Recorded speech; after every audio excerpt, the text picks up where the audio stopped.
What is going on, everyone? Welcome back to the podcast. This is BBP, Biblical Business Professionals. I am your host, Blake Whaling, alongside Takashi. Thank you guys so much for tuning in. We've had a lot of really great responses. Thank you guys so much for taking a look at our channel and watching. But today we've got a very special guest, Dr. John Odom. Hey, thanks for having me. Thank you so much for jumping on the podcast with us. But yeah, for those of people that don't know you personally, tell us a little bit about yourself and what you got going on. Yeah, thanks for having me, guys. It's great to be with young Christian men.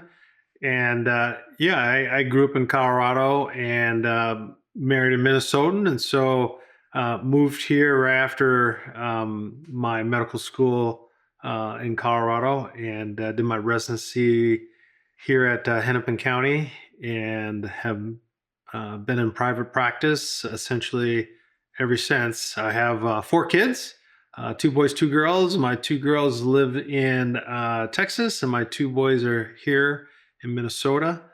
We have 6 grandkids, 2 on the way. Been married almost 33 years. So, wow. Yeah. Wow. So It's an accomplishment. yeah. It says a lot about my wife, put up with me all these years. So it's really been great. But no, been a believer, ever since I was young. Became a believer when I was in junior high, and I've been following the Lord ever since. So, again, practice here in Minnesota, and private practice. We have a small company of about 100 employees, and really love what we do. Awesome. Yeah, tell us a little bit more, because I'm sure a lot of our viewers might be in the medical field or have some sort of relation to the medical industry. Talk us through what it was like going to school, getting your graduate, then going to medical school, and like that whole process, because that takes a lot of time. Like that takes a lot of time to do. Kind of share about that, because I have a brother that's trying to transition into doing that right now. Yeah. Like, what is that like? Yeah, it does take a lot of time, and you make a good point.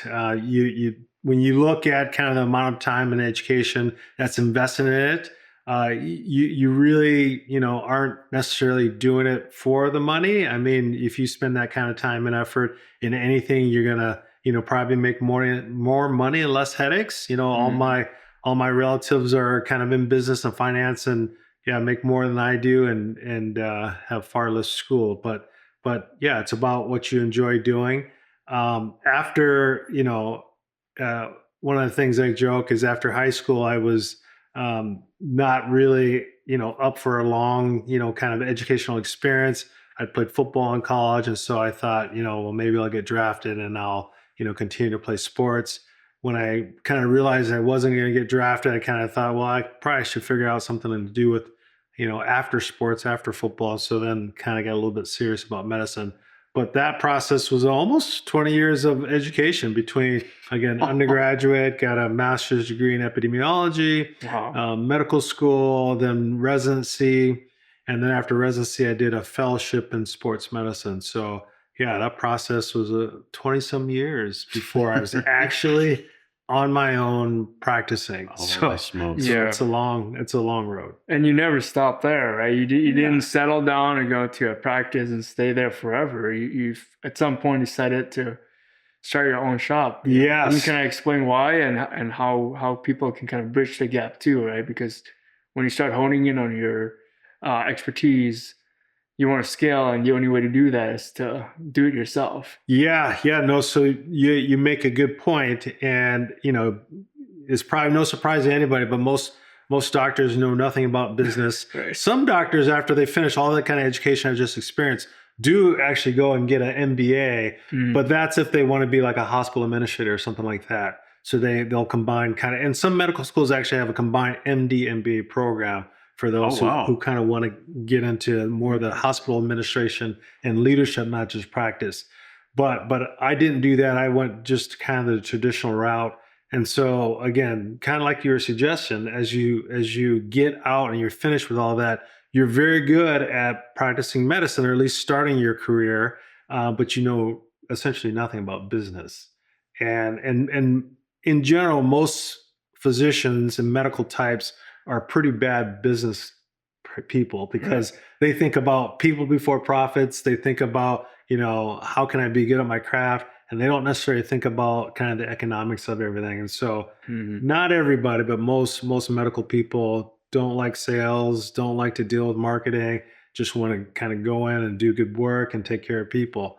And that's in general, how people are attracted to medicine. And so in general, it doesn't make them a good business person. And then again, on top of it, you don't get really in business training, which is very different than like chiropractors. Chiropractors, part of their education is that they do get business classes. So, most chiropractors come out, they know they're going to have to open up their own practice, be a private practice, learn how to bill, learn how to code, learn how to do kind of business stuff. So that's actually part of their curriculum, but that's very different than, medical school, which doesn't really have that. So yeah, like you can imagine, I came out wanting to be in private practice because I wanted to be able to have the freedom and flexibility to share my faith and to spend time with my patients and really care for them the way I thought was best. And I felt like the systems, if you will, the big hospital systems would kind of hinder me a little bit in that. And so that was a big motivation. My faith was a big motivation to try to practice on my own.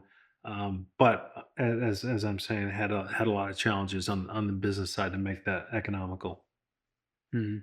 Yeah, absolutely. So scaling your business, right? What were some of the things that I know you said in the medical industry? You just don't have access to that information, or people are just kind of like that specific type of personality, like, hey, I'm introverted. I don't know. I just want to go, to this hospital or to this clinic, and I just want to do what I do. I don't want to, I've already done enough school. I've already put myself through enough stuff. I don't want to go in and do this and now put myself, have more risk exposure for that. So what did it look like for scaling for you? Like, what was it like hiring your first employee? What was it like doing your first marketing campaign? Explain that. Yeah. Yeah, as you can imagine, it was a little overwhelming and a little daunting. And one of the things that helped me is probably the same things that helped you is I was able to get a mentor.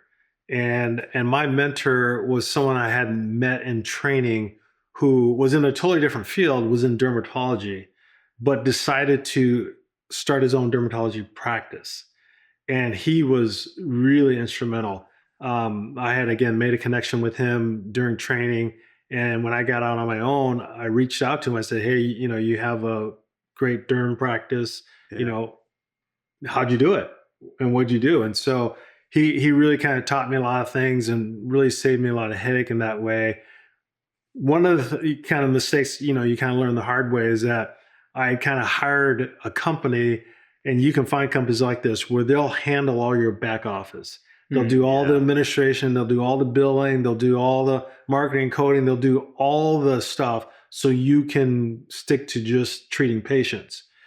But the problem with that is, and that was great, and I did that initially just to set up contracts and kind of work with insurance companies and that kind of stuff, none of which I knew how to do.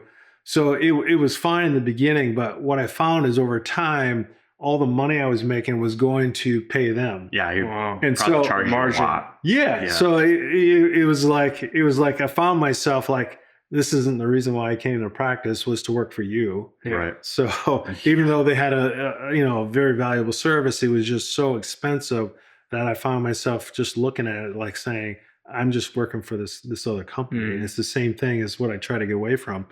So then I kind of stepped back from that and I just kind of started picking up things myself and hired like one office manager who did everything. She did, patient care. She, did billing. She did record keeping. She did all those kind of things. And then as we grew, the staff grew. And over time, we were able to kind of really build upon that. Yeah, absolutely. Yeah, lots of people in the medical industry, they want to start their own business and they want to do that. So you're saying, hey, find a mentor, find somebody that has exactly what you want and chase them down and say, hey, I'm willing to be a steward of you. I'm willing to learn from you.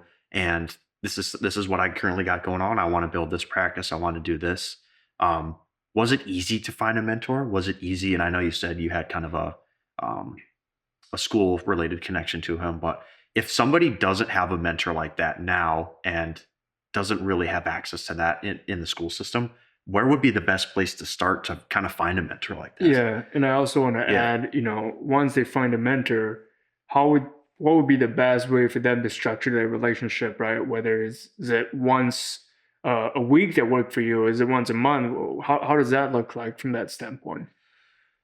Yeah, I think there's a couple ways to do it. One, you could connect with certain like groups or medical societies that have those kind of providers in there, and you can kind of make connections there and make networks there. So, like a couple of groups I was part of. So, the Christian Medical and Dental Society, for example, is a nationwide organization whose mission is to kind of equip physicians and providers to glorify Christ in the workplace. Wow. And so in that group of like-minded physicians, you can find other mentors who are also doing private practice and business themselves, and they can kind of be a mentor for you. So that's one way, and certainly I've gotten great networks and kind of connections and input and insights from that organization. The other way I would say that's not a bad way is to actually join a practice that you feel like you want to also create. So like even this late in my career, I could join a practice, that again is a small private practice, Christian faith based, that kind of stuff, and I could work for that practice and see the ins and outs of kind of how they do billing, how they do marketing, how they do patient follow up and that kind of stuff, and almost kind of learn on the job, and then from there launch into my own thing as I gain some expertise. So that's I think probably the second best way to maybe look at some mentoring. Yeah. So how long have you owned your practice for, if you could say? Yeah, about 20 years. So about as long as I've been in practice. Right after I finished my fellowship, I started my practice kind of right away. Yeah. Here's kind of transition here a little bit. So how was God kind of played a role in leading you to say, hey, I want to stand up from everybody else. I want to go my own way. I want to have my own practice because I don't want the medical industry and big pharma saying, hey, you got to do it this way. I want to do it my way. So how was God kind of letting you in that aspect? Yeah. I mean, I think you guys have been through Men of the Kingdom, and one of the things that we kind of talk about in that curriculum is that there's really no distinction between sacred and secular. That everything that we do is for the Lord. And so I felt, because God had kind of gifted me with the desire to do medicine, it didn't mean that he didn't want me to share the gospel and glorify him and those things. And so I've always seen kind of my work in medicine as his work.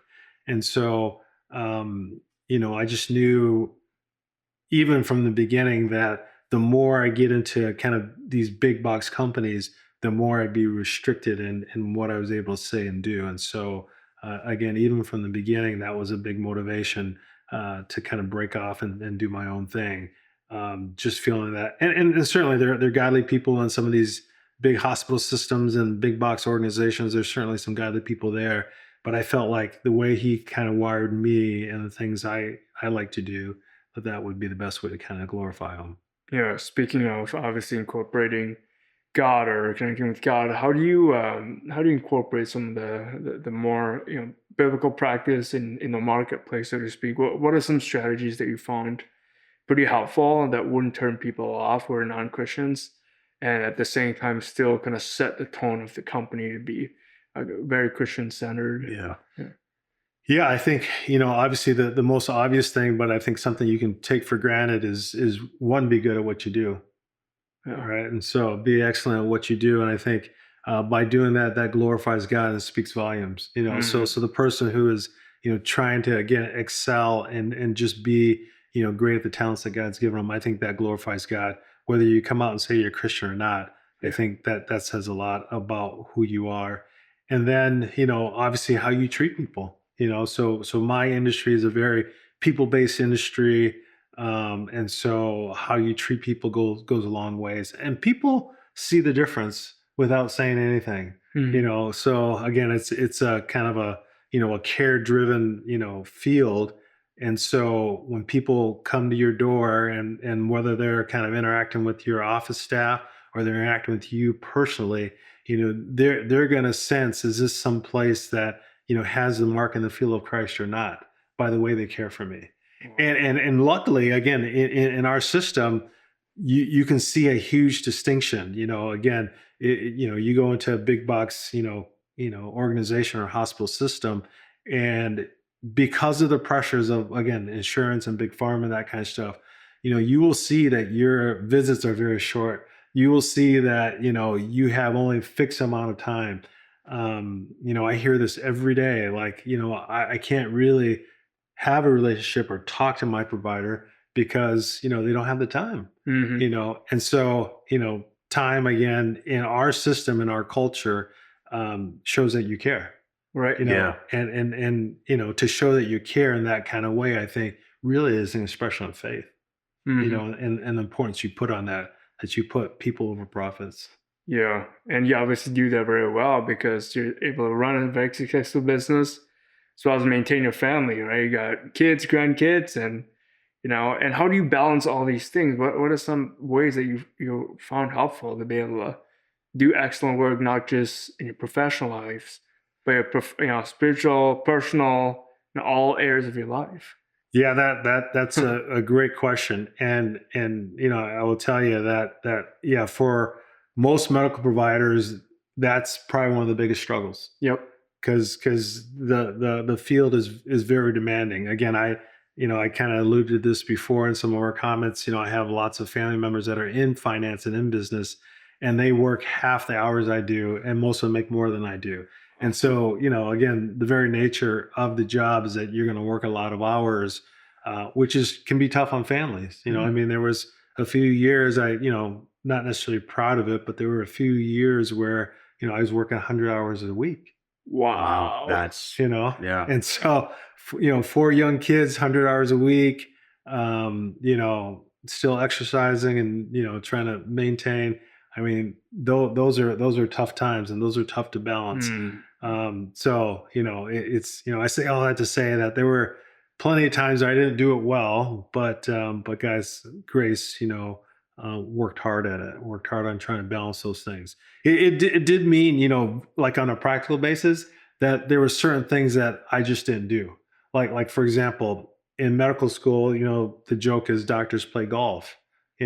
Well, I had a young family, and so I looked at golf and I said, that's going to be so many hours to play, to practice, that kind of stuff. Right. I've chosen to follow Jesus and to have a family and be in medicine. Mhm. You can't do all those things. Yeah. So like Right. I early on made the decision, I'm not going to get into golf Wow. because of the calculation, Yeah. because of the hour thing. I was like, I'm already leaving my wife more than I'd like to go be on call or to answer this or do this. And I can't like now say I'm going to also go play golf. That doesn't make sense. That's not serving your family well. At least for me, that wasn't serving Yeah. my family well. So we all have X number of hours. And so, Yeah.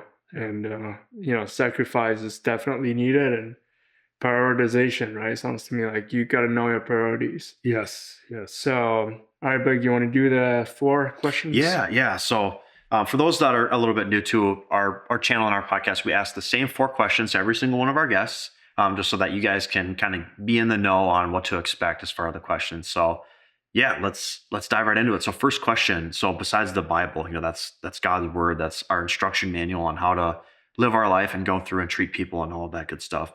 But what has been a good book that you've read yourself or that you've recommended someone? It could be business related or it can be faith based.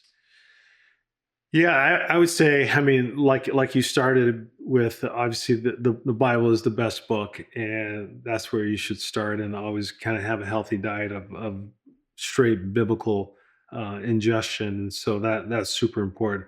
But outside that, I would say that actually the best book I've read in the last several years has been John Mark Comer's book, Practicing the Way. Mhm. I don't know if you guys heard of that. I have not. But it's a really good book. I really like him. He's a pastor out of California, and the book is basically on spiritual formation, so discipleship. And it was very, very challenging for me. I feel like for most of my life, and especially most of my Christian life, which I've been a Christian now over 40 years, and I feel like the principle of discipleship and spiritual formation has always been top in my mind. I've always felt like I've kind of understood the importance of it. And reading his book, I mean, I learned some new things about how to look and how to think about that. But Yeah. has been very very great book to challenge me. Yeah. Great. Where can people find that if they're interested? You just go on Amazon and Yeah, yeah. You can search it up. go on Amazon, YouTube. He's got a bunch of stuff on. He's got a lot of curriculum on this topic, and really really good. So yeah. Nice. Yeah, great answer. So, kind of going to our second question here. So, we kind of talked about it a little bit earlier, with you kind of performing, stepping aside and saying, "Hey, I want to start my own practice, and I'm going to let God decide who I am, and I'm going to, give God all the glory in my practice." But what gives you an edge in your marketplace, like in your business? Why do people go to you as opposed to going to somebody else? What makes you you? Yeah, hopefully what makes me me is just trying to be me. Right. And I think the yeah, right, the temptation is to like portray a certain image Mm. or to try to be something you're not. But I think when your goal is to glorify God, then you're not so worried. You're not so much worried about who you're trying to betray. I mean, hopefully are just trying to put Him above everything and have Him increase and you decrease. And so, in a sense, you're almost doing it backwards how the world would say, whereas the world would say, tweet out your favorite thing and how you're special and all that kind of stuff. And I think whatever, social media is fine, but I think the emphasis has just got to be on glorifying God and doing good work, and let Him take care of your marketing. Excellent. Excellent. Yeah. Rely on God in all situations. Mhm. Yeah. Third question. Is there a ministry that you're personally involved in, or you want to give a shout out? Like what does that look like for you? Yeah, I would say the two that come to mind, Men of the Kingdom. We talked about that. Our good friend Dean Stinchfield started that, and is a great men's discipleship ministry. I think he's doing great work there. So that's one. The second is, I would say, my son. He's a pastor at Wooddale and Startup Plant Church at the University of Minnesota, Oh, wow. reaching out to college kids and kind of that University of Minnesota area. So Nice. he launched that last year, so it's been up and running about a year and a half. And so just praying for him and that ministry, and just kind of the work that he's doing among that group. What's the name of his ministry? It's called the Avenue Church, Okay. and again, it's right on campus, and yeah, it's kind of geared towards that demographic. Cool. Nice. Yeah. All right. We'll wrap up with our final question. This is the juiciest one. We gotta leave it at the end. What has been the best advice? And this could be faith-based or it could be business related. What has been the best advice that you have received or that you've given somebody else that they've asked you for? Yeah, that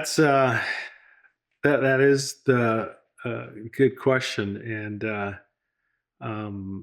I would say, you know, keep the first things first is probably the best advice that I've been given, and obviously that's a biblical admonishment: seek first the kingdom of God and His righteousness, and the rest of it shall be added unto you. I would say that's probably the best advice, especially if you're driven and trying to uh, start a business, that sort of thing. It's so easy to kind of get wrapped up into your own kind of thing in the world and forget the reason that you're doing it. And so Yeah. I Yeah. think I think if you can kind of maintain your head about you, and put Christ before all things, and let Him kind of be in charge of results, I think it's going to do a lot for your testimony.